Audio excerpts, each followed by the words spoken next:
Saya yakin pasti di antara teman-teman semua, kalian semua pasti pernah mendengar istilah some dan juga any. Ya, pada umumnya kita ketahui bahwa some itu biasa digunakan pada kalimat positif atau affirmative sentences, sedangkan any itu biasa digunakan pada kalimat negatif ataupun pertanyaan.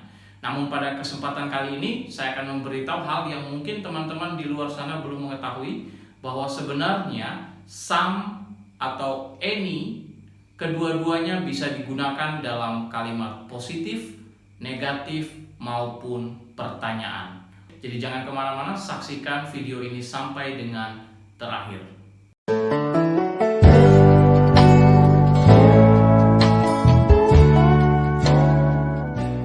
Hello everybody, welcome back to English with Mr. Delvin. And then now we are here again after it's been long ya, it's quite long, it's around 1 month ya. Kembali lagi bersama dengan saya Mr. Delvin setelah kita break kurang lebih hampir 1 bulan ya, atau mungkin 1 bulan lebih ya. Saya tidak sempat mengupload video atau mengupdate materi terbaru bahasa Inggris karena ya, cukup sibuk ya, dan juga sekarang baru selesai liburan. Jadi pada kesempatan kali ini saya akan membahas secara detail penggunaan some dan any, yang pada umumnya ya secara grammar some maupun any, some itu biasa kita ketahui digunakan pada kalimat positif, sedangkan any itu biasa digunakan pada kalimat negatif ataupun kalimat pertanyaan. So some it is used for affirmative or positive sentences, while any it is used for questions or negative sentences. But today I will tell you that these two words some and any can be used whether it is positive, negative, or questions. So let's see the details, explanations about the use of some and any based on the context ya, secara konteks ya. Jadi ada konteksnya kapan kita menggunakan some, kapan kita menggunakan any, baik itu dalam kalimat positif, kalimat negatif, maupun juga kalimat pertanyaan. Oke? Sebelum saya lanjutkan, bagi yang belum subscribe, boleh subscribe, dan bagi teman-teman yang sudah subscribe dan mengikuti selalu update video yang saya upload, saya ucapkan banyak terima kasih. So now let's check it out one by one. The first I will discuss about some. Okay, so the rules ya, aturan secara grammar, some itu kita gunakan untuk kalimat positif dan biasanya diikuti plural ataupun juga uncountable noun ya. Jadi biasanya itu digunakan untuk merujuk pada kata benda jamak atau plural noun.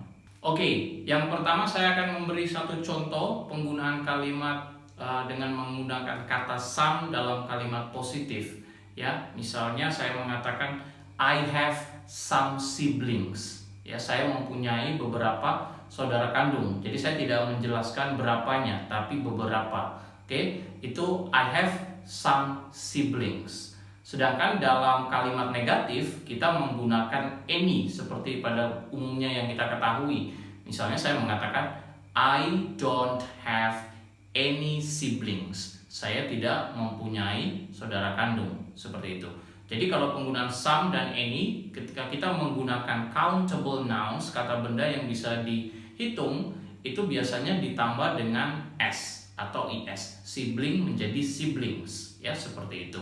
Jadi itu adalah pembedanya adalah some dan any, kalimat positif dan kalimat negatif. I have some siblings, I don't have any siblings. Terus bagaimana dengan pertanyaan? Pertanyaan pada umumnya yang kita tahu juga kita menggunakan kata any. Do you have any siblings? Apakah Anda mempunyai saudara kandung? Ya. Do you have any siblings? Oke, ini adalah pengetahuan umum yang sudah kebanyakan orang ketahui bahwa itu some kalimat positif, any itu digunakan untuk pertanyaan maupun kalimat negatif. Nah, sekarang ada beberapa pengecualian yang akan saya jelaskan, yaitu di mana some itu bisa digunakan dalam kalimat pertanyaan.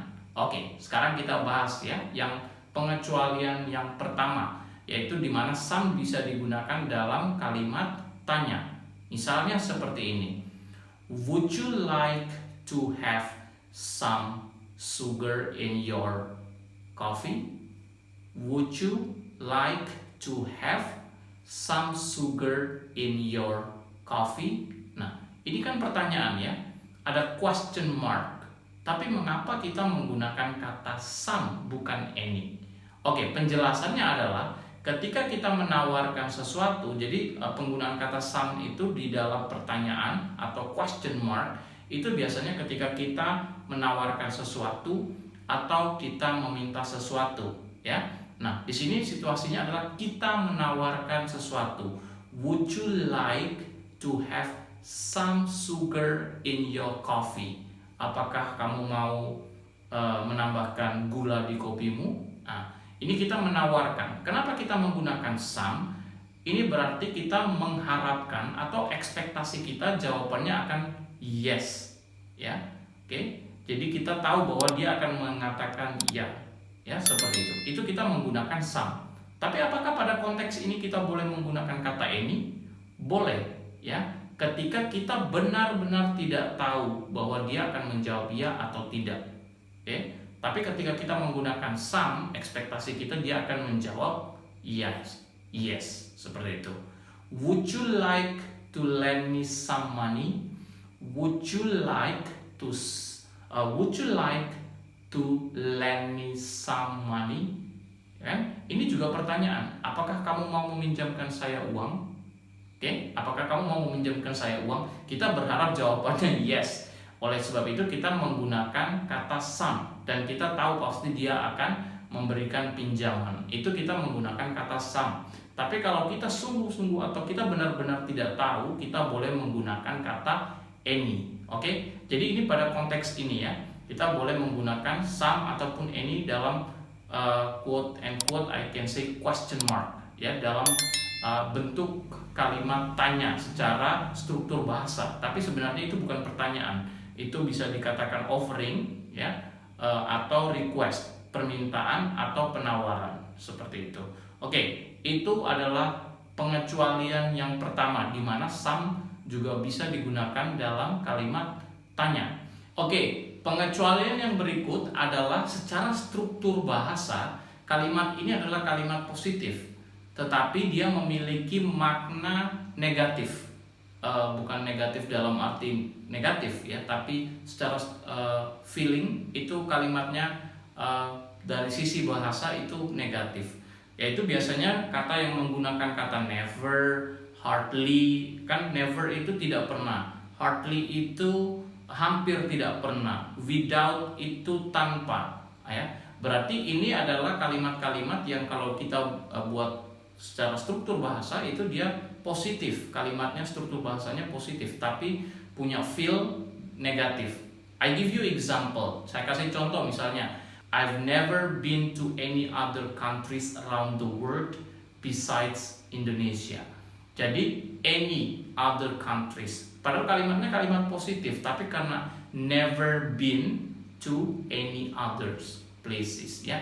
Jadi dia secara struktur bahasa kalimatnya adalah kalimat positif, tapi meaningnya atau artinya lebih kepada kalimat negatif. Itu adalah pengecualian yang kedua. Sedangkan pengecualian yang ketiga adalah penggunaan any dalam kalimat positif dan juga penggunaan untuk singular. Nah ini ya, yang kita tahu tadi any dan some itu untuk kalimat plural atau jamak. Tapi pengecualian ketiga kita bisa menggunakan any untuk mengatakan sesuatu yang singular atau tunggal. Contoh ya, I can say like this, you can take any shirt you want. You can take any shirt you want. Ya, any shirt you want. Harusnya kan shirts, tapi jadinya shirt ya. Karena ini maksudnya tidak masalah mau yang mana yang kamu sukai, you can take one, you can take any, terserah mau yang mana, seperti itu. Ya, jadi itu adalah pengecualian yang ketiga. Ya, jadi sampai di sini bisa dipahami ya bahwa sesungguhnya atau sebenarnya penggunaan some itu tidak selalu untuk kalimat positif dan penggunaan any itu tidak selalu untuk kalimat negatif ataupun kalimat pertanyaan. Kedua-duanya ini bisa digunakan tergantung situasi dan konteks di mana dan kapan kita menggunakannya. Oke, jadi itu adalah penjelasan tentang some and any, kedua-duanya bisa digunakan dalam kalimat positif, negatif maupun pertanyaan. Thank you guys for watching to the end of this video. Don't forget to give your thumbs up if you like this video, and you can share to other friends. Thank you for watching and see you again next time. Bye bye.